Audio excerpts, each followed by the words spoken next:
Welcome to the Live Full, Work Fun podcast. This is the show to encourage you to live your life to the fullest and do fun work that fuels your lifestyle. Hi, I'm your host, Gayla Scrivener. Every week, you'll be introduced to amazing guests, useful resources, and inspirational stories. You'll discover opportunities and perspectives to shape your version of living full and working fun. Hey there, and welcome to the Live Full, Work Fun podcast. I'm your host, Gayla Scrivener, and I am excited to bring you tips and strategies for building your personal brand and achieving your dream lifestyle. Today, I have a special guest joining me, Brandon Birkmeyer, host of the Brands on Brands podcast.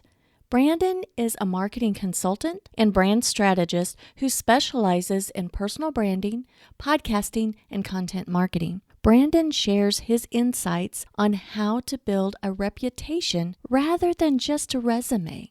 Brandon shares his insights and expertise in building a successful and long-lasting podcast. I can't wait for you to hear it, because whether you're a seasoned podcaster just starting out or even thinking about starting your own podcast, this episode is packed full of actionable advice and inspiration for anyone looking to start or improve their podcasting journey. I learn a lot from Brandon. Stay tuned all the way to the end of the episode, because Brandon shares some resources that really made a difference for him personally and professionally. And he even talks about his plans for writing his very own book about personal branding. Thank you for tuning in. Let's get right into my conversation with Brandon. Well, hey, Brandon, it is such a pleasure to have you on the show today. Happy to be here. Thanks for inviting me on. Well, before we get started in the interview, I would love for you to maybe share a fun fact about yourself that's not necessarily in your bio. Oh, you put me on the spot here. I know. I think a fun fact is when I was in high school, one of my earlier jobs was I spent 2 years scooping ice cream at Baskin Robbins. To this day, I say that, like, if I had to retire and take a job, I'd want to be serving people ice cream again, because no one is unhappy when they're going to get ice cream. Oh, that would be a dangerous job for me. I'd have to sample a lot. But when you're in high school, you can afford to sample. Yeah. As we get older, it shows up a little bit more. Same. Oh, that is fun.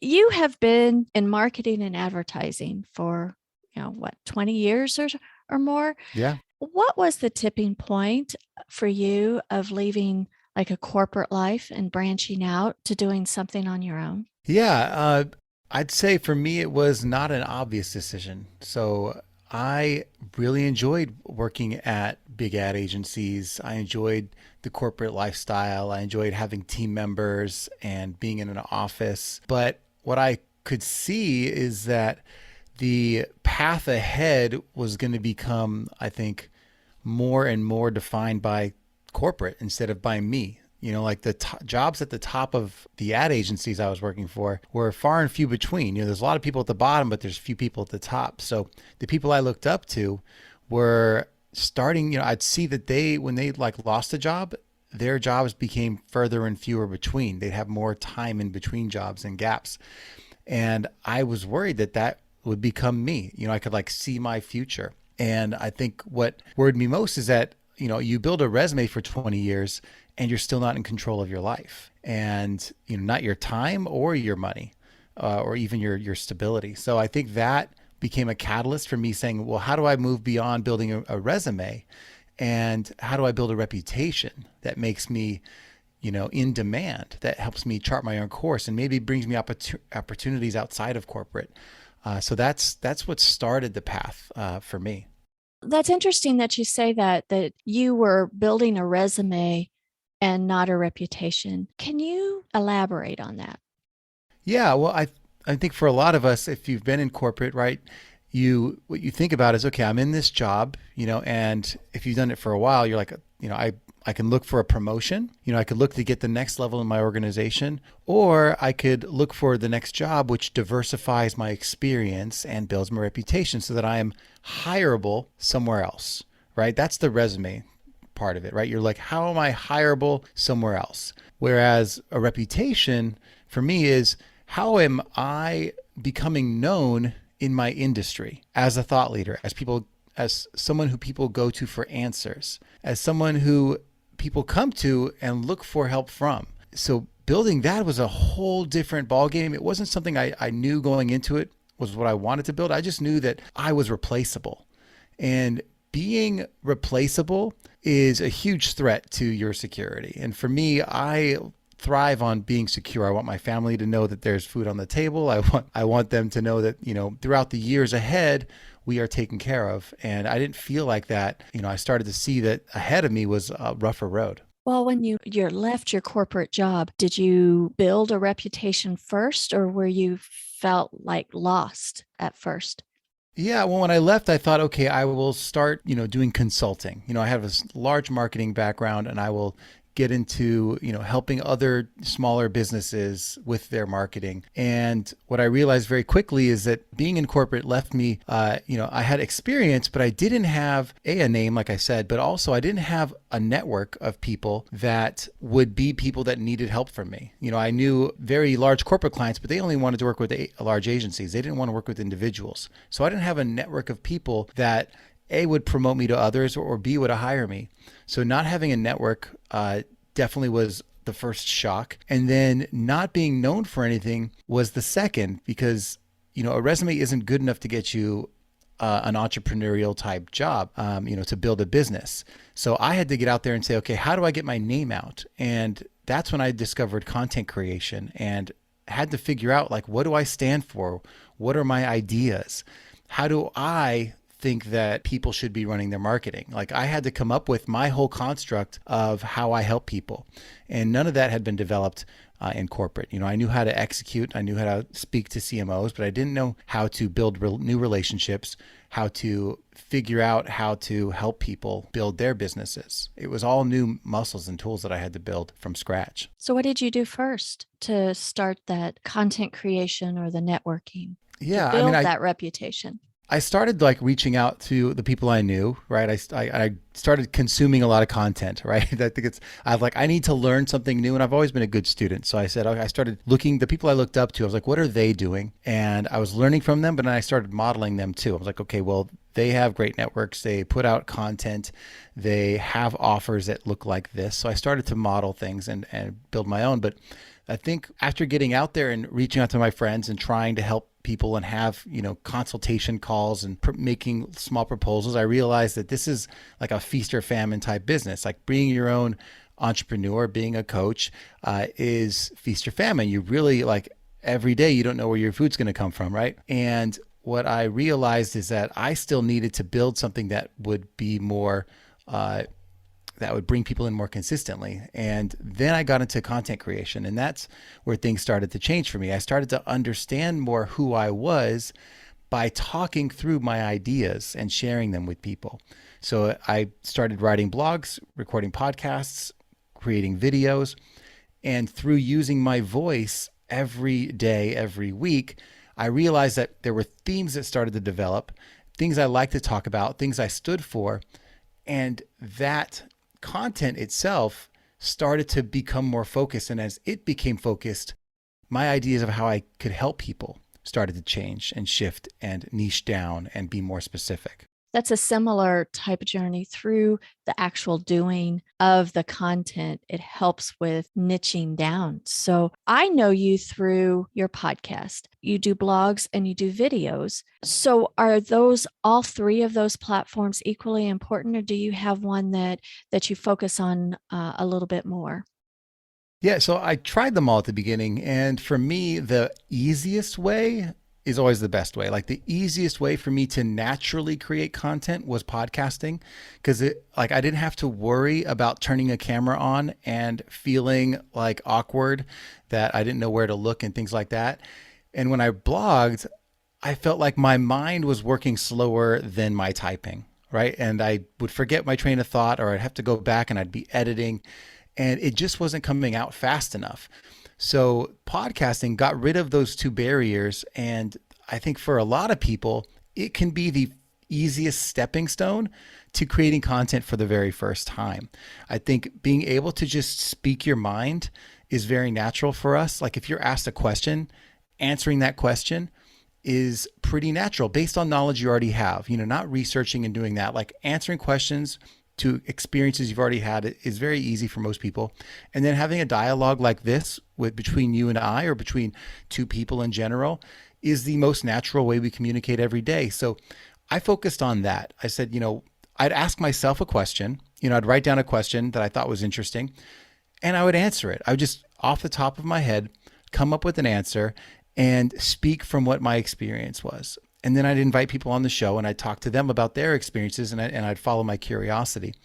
And that natural way of creating through podcasting became my catalyst for all the other things. It was how then I turned that podcast into video, into social media, into blogs.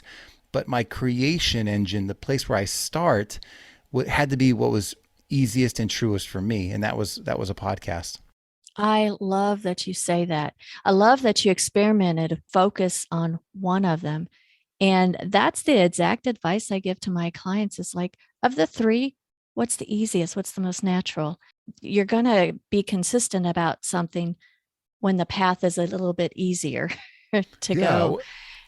I love that. Yeah. And when social media too, I was like, maybe I'll try just, like image posts and quotes on social media and things like that. But that was such a time suck too, because I had to figuring out which photo to take and post and how to make it look interesting to people, and then what to write in the comments, and to do that as often as you need to do that in social media for it to work.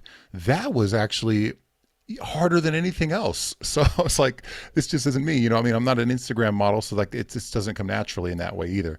So yeah, it just started here, and then now I can pull little clips and snippets from things that are longer form that I find an interesting nugget, and I can put it onto social media. But I had to start where it was easiest. Yeah, I love that. Tell us a little bit about your podcast. It's Brands on Brands. Tell us a little bit, how did you come up with that and the direction, and has it evolved over time? Yeah, no, that's great. Yeah, it has actually. And when it started, I had, well, to be fair, to go behind the curtain a little bit, when it started, I recorded 30 episodes. They were just solo episodes of me getting these ideas out of my head about branding and marketing in general. And I had released it and I'd put episodes out. And then I realized that there was a better way to do this. I saw someone else that was out there and I really wanted to model what they were doing. So I hired them. I said, teach me how you podcast. And after going through some coaching with them, I realized I wanted to start over. So I took down all my old episodes and I relaunched. And that relaunch helped me hit new and noteworthy on Apple Podcasts. It brought me guests into the show, which was something I really wanted to change. I wanted to bring guests into the show where I was sharing ideas. And it set me on a path to start, hitting the top charts for Apple Podcasts in marketing and in business. And what was, I guess, the most interesting for it was the show was supposed to be about just branding and marketing in general. It was very broad. But my goal was to bring in the people who were writing books or speaking on stages about marketing. I want the people who are already teaching something, who are already thinking different, who are trying to lead the thoughts in marketing. I wanted them to come on the show and share their expertise, right? And that was fun. And I realized that not only was I getting their ideas, but I was building relationships and my network with industry thought leaders. And you get just reaching out to them and then getting on a call and having a conversation with them, suddenly a relationship starts. And then I would go to the conferences that they were speaking at and I would meet them in person. So my network became much larger very quickly because my guests were already catalyst influencers in their markets. So that was the start of that. And then the show started to evolve. Like as I became interested in different types of guests, it shifted from just general marketing knowledge and social media. It shifted from that into content marketing and how you leverage your own voice and content to draw an audience. And then it shifted from that into personal branding. How do you do all that for not just a business, but for, the person whose face is the business, right? So I started to pivot the show over time and continue to change towards, what the next step down was closer to, I think, who I could help. And then lastly, the last couple seasons were really just about, okay, after you've building you're building your personal brand, what's the best tool to do that? And for me, it was using your voice and starting a platform like a podcast. So I talked more and more about that, which helped me launch my community, which is the Podcast Branding Academy, which teaches people how to build and grow podcasts. So it all was an evolution of steps, but it all started, like we said, through, creating content and letting that guide the way towards, where I needed to be in the future. Do you think that if you're at a corporate job, you like your corporate job, is it a good idea to start branding yourself anyway? Or has the climate changed in our job market that we need to build a reputation versus a resume?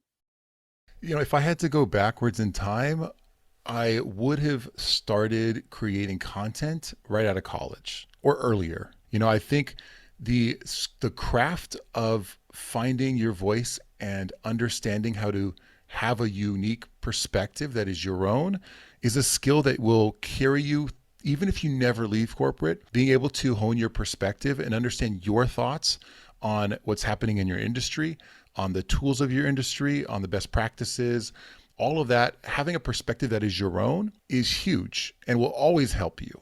So I think I would have started much earlier, getting that skill developed and that craft developed, and also would have helped me build relationships much, much faster. So those two things I think will always help you. I don't know if I would have built a personal brand per se right off the bat. I think that just would have happened naturally. This is who Brandon is. I think it's just a fancy word for reputation. But at the end of the day, those skills in themselves, I think, would have opened up new doors that I couldn't even have predicted, right? So for me, it's not the idea of saying, I'm Brandon and I'm separate than this employee person. It's, I think, really the idea that you are adding skills to your bucket that other people aren't taking the time to do. I like that. Is it ever too late to get started on building a reputation through content? I don't think so at all. I mean, for me, a lot of us, like I was 39 looking at 40, right? The age 40, thinking to myself, like, man, what are the next 20 years going to be like? And, if I had, like, I was stable, I have saved up money. I knew that if I was going to take a risk and jump into trying to do something for myself, now is the time.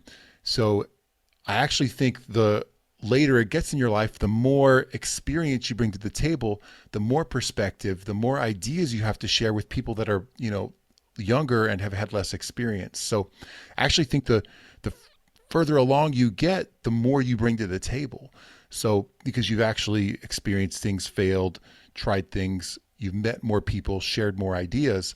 So I think the longer it goes, the better it is.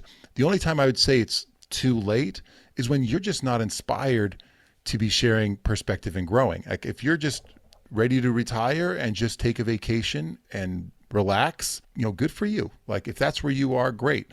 I love growing. Like I love challenging myself and taking on new endeavors and building new skills. So for me, the study of business and marketing is interesting. That's why I chose that as my topic, as opposed to like a hobby podcast. Like I am interested in what's happening in marketing and branding. So it's something that I've always been curious about. So that's, for me, it's like until you're done growing and learning, I think you always could start putting your perspective out there and sharing it with others.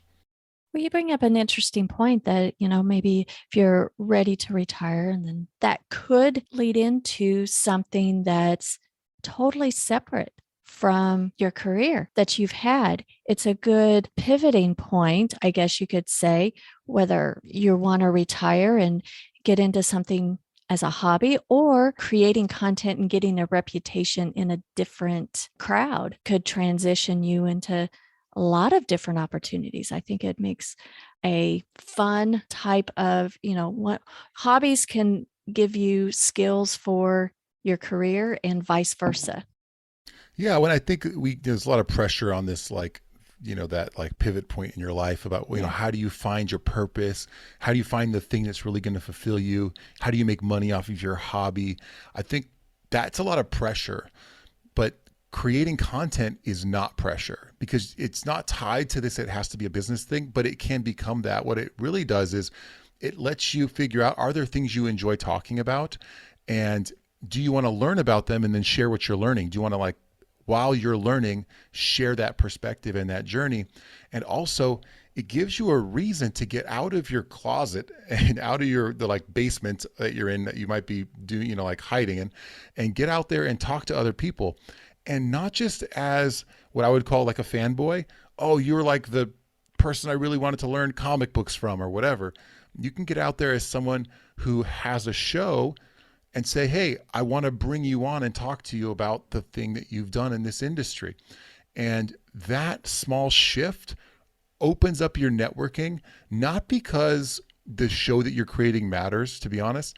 It opens up your doors because it gives you the confidence to reach out to people and not feel embarrassed about asking them questions. It gives you a reason. It's, and once you've done one or two and you have a couple people, you now have momentum to say, I'm actually talking to all the people in this industry. And here are some people I've talked to, and I'd like to talk to you as well. So, and especially if you started at like a level that was, closer to you, you could actually reach up and say, now I want to talk to people that are super inspiring that I never thought I'd have the opportunity to talk to, heroes of mine and industry leaders, all because you started to build something where conversations are normalized and there isn't a separation between speaker and fan. I love that. Well, Brandon, you have just launched your Branding Podcast Academy. Tell us a little bit more about that. What is it like to be a part of the academy? Yeah. So when I started this, I had two things. There was, if you want to learn how to start a podcast, you really can't do that anywhere. There are plenty of courses. There's books on it. There's YouTube videos. So that has been done. But I built that. I have a course to learn how to start a podcast, because if you find me first and you trust me first, you might want to learn from me. So I put that in there, but I also added, my background is in marketing and advertising. So I'm giving you the how to start from the perspectives of someone who knows branding and marketing and how to grow audiences and how to promote, right? So everyone's got their own background, but that's mine. So I built that, but I also said, okay, when I'm going to podcasting conferences and I was in the audiences listening to, how to make a better show, I realized that everyone was learning from people who were podcasters, not marketers. And everyone kept asking the question, how do I grow? I did what you said, I started, but how do I grow? And there were only two things that people kept saying. And it was go on other podcasts to tell people about your podcast and post on social media, which is fine and helpful, but it's not the only thing you can do. So I thought there was this huge void of ideas for how do you actually build a brand, develop your content, grow an audience, and promote. And I think they needed a professional marketer to help bring that knowledge to bear. So that's what I see as the long vision of what the Podcast Branding Academy could be. It's, where you bring in experts from these other fields, experts from blogging, experts from TikTok, experts from Instagram, experts who know how to do email marketing and lead magnets, all of that, and bring them into this school to say, let us show you how to take the next little step to grow your audience. Because once you've started a podcast, you usually hit a plateau of, the people that know you. And until you know how to go beyond that, you're going to stop. And I don't want people to stop creating content. I want them to feel fulfilled and to build their community of people that need to hear from them. So that's what the Podcast Branding Academy is. After you've started, it helps you continue your growth along the building something around the reputation of you. And that's the skills that we bring to bear there. So it starts as an online course community that has self-study, but it also then adds in group coaching, one-on-one coaching with me, teachers from the different specialties that I've got to meet along the way, so that you have someone with you along your journey. But it all starts with getting started. And for most people listening, they may not have a podcast yet. I'm happy to bring you along that journey. We have a free podcasting starter kit that answers the 10 most asked questions in podcasting, like what microphone do I use? And how do I get my podcast hosted and things like that? How do I get guests? Those 10 questions are all answered in my free starter kit. That's at brandsonbrands.com/starter kit. to help people get going. But that's the starting point, is even if you just get your computer, turn your microphone on and get an idea out of your head, it's going to unlock something in you that I think other people need to hear, right? There's someone out there that needs to hear your message, your story, and you getting started is the first step to that happening. I don't know what the statistic is, but there's a lot of podcasts out there that only have maybe less than 10, or they get started but then they stop. Is there like a number one reason, do you know, with any insight on being in the Yeah. industry, of why people stop so and just don't continue? Yeah, well, I'd say this, the average podcast, they go 8 episodes and they quit. They just stop. And part of that is they didn't have a plan going in, right? They did the DIY Googling of how to start a podcast, and they pieced together some episodes and they launched. But that wasn't a plan of how to continue this long term, right? And what happens is the podcast catches up to you. You've made a commitment to maybe release episodes weekly or something like that. And suddenly, after you've gotten your first 5, 6, 7, 8 episodes out, it's been a couple months, you haven't refilled your reserve of interviews, of solo shows, or whatever it is. You run out of content. You can't make it quick enough, or you can't get the ideas out of your head fast enough because you didn't plan it. And there are ways to build a content marketing plan, to understand what your episodes are going to be before you ever produce them. I design 26 episodes at a time for every season. And I know what that mix is going to be, how many are going to be solos, how many are going to be interviews, what I'm going to rebroadcast from past episodes, what kind of guests I'm going to get, what the topic's going to be. I design all of that ahead of time. And it doesn't take very long to do. You sit down for an hour, you map out what you want that to be, and it can be very fulfilling and easy. But that gets me through 3 months of content for, one sit down session in an hour. And I have a plan, and I do that 3 months ahead of time. So I am always at any point 3 months ahead of my content, so that I don't run out and get burned out in the moment. Because if you're saving your creativity to the last moment and you're saying, okay, I have this hour to get this done, it has to come out tomorrow, that pressure is not conducive to you being creative. So having that plan and working ahead of time is a huge part of the process. I think the second thing that stops people is they don't see return very quickly because they're measuring success in the wrong way. They don't realize that when they release their podcast, the only people that are going to listen to it for the first 8 episodes are the people that know them. Even maybe not even them. Maybe their friends aren't interested in the topic they're talking about. And they're like, I'm not really wanting to listen to this topic. It's not pertaining to me. So then, they realize they only have 30 people listening, and it's an effort, right? Creating content, getting it edited, getting it pushed out to the places that need it to be, and then promoting it is effort. So if you don't know what your goal is and why you're doing it in the first place, you lose motivation, because anytime you have to do work and you don't know what the reward is, you're going to stop doing it. So for me, I knew going in that creating content had to be about something else, that podcasting had to be about something else. But for me, podcasting is the fuel. It's the fuel to my network growing. It's the fuel to my relationships. It's the fuel to my content that goes on my email list, that goes on my website, that goes on my social media, that attracts all the people into my world. It's the reason I can come on podcast or on other people's podcasts and I have ideas to talk about. It's the reason I can speak on stages, is because I had ideas that I put out on a podcast first. So my public speaking, books that I'm looking to write in the future are already modeled out in my podcast. Coaching programs, all of it was built in the podcast. Actually, a lot of the courses I built actually started as podcast episodes. So that has to be built and planned ahead of time, so you know why you're podcasting and you know what the goals are you're trying to hit, so that it doesn't feel like you're failing.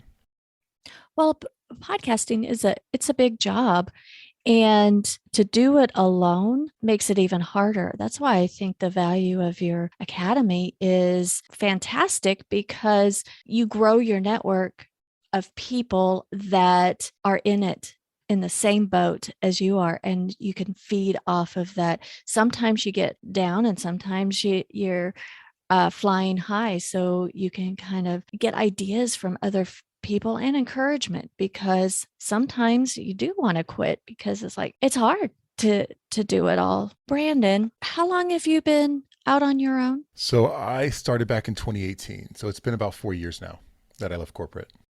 Would you have done anything differently? Yeah, I think, it's hard to go back because your journey is your journey. You had to make the mistakes to figure it out.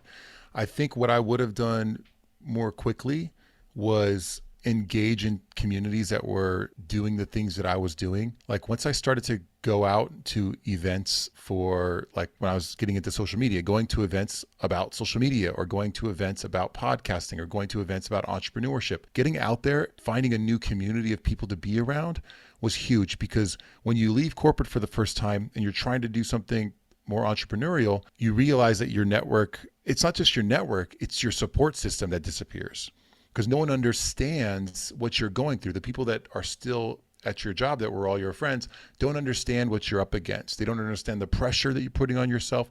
They don't understand the goals that you're setting. They don't understand the lifestyle that you want. So being around other people that have also made that shift is huge. People to share your wins with, to cheer you on when you've succeeded, the people that are there for you to ask questions to when you're struggling, or the people to help you, support you when you're failing. All of that comes from community. So getting out there, I think earlier on and being around people that were also doing what I was doing would have been huge for me early on. And then finding, I think, mentors and coaches that were still willing to spend one-on-one time with people, finding those people quickly. But sometimes you have to kind of explore to find your mentor, to get there. And sometimes I needed like a copywriting mentor or a podcasting mentor or a coaching mentor. And I had to be struggling on my journey to figure out which I needed at what time. But I would be, I think, open to coaching much sooner had I been able to go back in time and tell myself to do something different. As we close out our conversation, Brandon, I was hoping that you could share maybe a resource or a book that has made a difference for you personally or professionally. Yeah, that's great. I think for me, I got a few books over here that I keep on the charts on my shelf. They're all interesting, but for me, if you're thinking about, how do you find your voice and get inspired to leave corporate, I'm a big fan of Gary Vee and his podcast and his show. He's, I think, one of the more inspirational people that's like helping people understand that their voice and their ideas matter. So his book, Crushing It, right here is on the shelf. There's great stories of how people started to do things that they loved, even as a side thing, and turn them into businesses. And I think that just helps your creative juices get flowing to see that it's even possible. Because I don't think you need to do what I did and just jump ship and start brand new. I think a lot of people could just do something on the side for a little bit, invest into their hobbies more, spend more time, not just taking in information, but also creating and turning their hobby from, just an experience into an activity. And that, I think that book is a good example of that. Is there a book in your future? Yeah. I haven't written it yet, but I definitely want to write some books about personal branding. I actually, if you look back at season, I think 5 or 4 of the podcast, that's the book, basically. It outlines my ideas about what personal branding is, why it's important, and how to start. And that's the tool that I want to bring to the world first. But what's great is I don't need to have a book yet because I have a podcast to get those ideas out. And now it's about going back into time and having an editor help put that stuff together. But it's basically already written. And then I also have great interviews to bring into it too, to add to the archives of examples. So it's already there. It's just an audio format right now. It's an episodic audiobook for your listeners to check it out. And that's at brandsonbrands.com. Awesome. Well, I was going to ask you what the best way to connect with you, brandsonbrands.com, but where are you most active in the socials? Yeah, always on Instagram. You can go to brandsonbrands.com to find my Instagram handle, but that's usually where I'm posting most of my clips from the show and little tidbits and outtakes and some shots from my personal life as well. And I always am on DMs there as well too. So that's how I get guests for my show. It's a little hack, as I reach out on Instagram via direct message to people, and just reach out, tell them who's been on my show and that why I want them on my show. And a lot of people you wouldn't expect are still the people checking their own direct messages on Instagram. So that's one of my favorite ways to communicate as well. Love it. Well, it's been a pleasure having you on the show. It's a wonderful time. You've taught me a lot, and I truly am a big fan of your podcast and listen frequently. Thank Thanks you, for Gayla. I being appreciate here. you too. Yeah, thank you for having me, and I hope everyone got what they needed and continue to tune in. Thank you. Well, thanks for being here with me today. I hope you enjoyed the episode, and I'd love for you to do me this tiny favor. Please share this episode with at least one person you think may find it helpful and enjoyable. Just text them the link. It's that simple. What was your biggest takeaway from what Brandon shared today? Let's continue this conversation. Just hop over to Facebook and post what your biggest takeaway from today's show was in the Live Full, Work Fun Facebook group. Well, thanks again for listening. Until next time, have a fantastic week. Live full, work fun.